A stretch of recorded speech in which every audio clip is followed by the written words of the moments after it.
Dieu a-t-il maudit les Noirs? La question est légitime.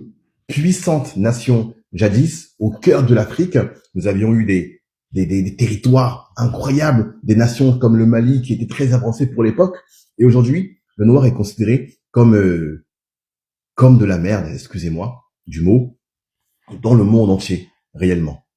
Je suivais un reportage pas plus tard que hier sur Gaza et j'ai découvert à ce moment-là qu'il y avait des Palestiniens noirs et que même en Palestine, où il y a déjà une grande misère, une grande pauvreté et des conditions terribles, même là-bas, les Noirs sont parqués dans des quartiers pour ne pas se mélanger avec eux et qu'on appelle quartier aux esclaves.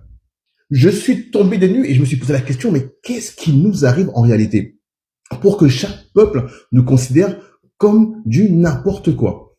Il y a nos sœurs souvent qui s'en vont au Liban pour trouver du travail. Quand elles arrivent, on leur enlève leur passeport, on les prend, on les jette, on les viole, on les renvoie. Il n'y a aucun souci.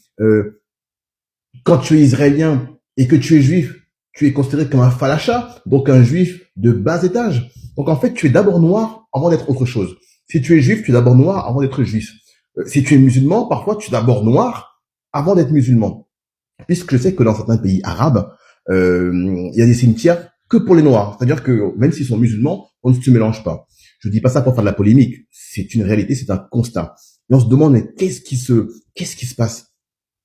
À quel moment est-ce qu'on a offensé Dieu? Est-ce que Adam et Ève, est-ce que Ève était une Sénégalaise qui a croqué la pomme et qui a, par ce geste, donné la malédiction sur des siècles à tous nos frères?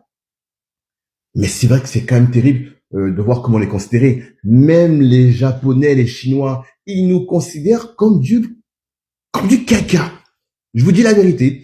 Ils nous voient vraiment comme le sous-peuple du monde. Et combien de temps ça va durer? Non, c'est de savoir à qui la faute. Est-ce que le noir lui-même est responsable? Au-delà du fait que il y a eu l'empire colonial qui nous a pas aidés, mais voilà, c'est pas une raison. Quand vous voyez les infrastructures en Afrique, elles ont 200 ans de retard par rapport à l'Europe. Et c'est pas une question de moyens.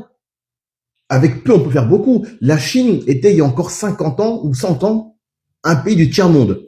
Comment est-il possible qu'ils ont autant explosé et que nous, on est toujours au même niveau, au-delà du fait qu'il y ait des dirigeants qui font du n'importe quoi et tout ça. Mais tout le monde nous considère comme un peuple de bas étage, comme un sous-peuple. Les Libanais, ils viennent en Afrique, réussir en Afrique.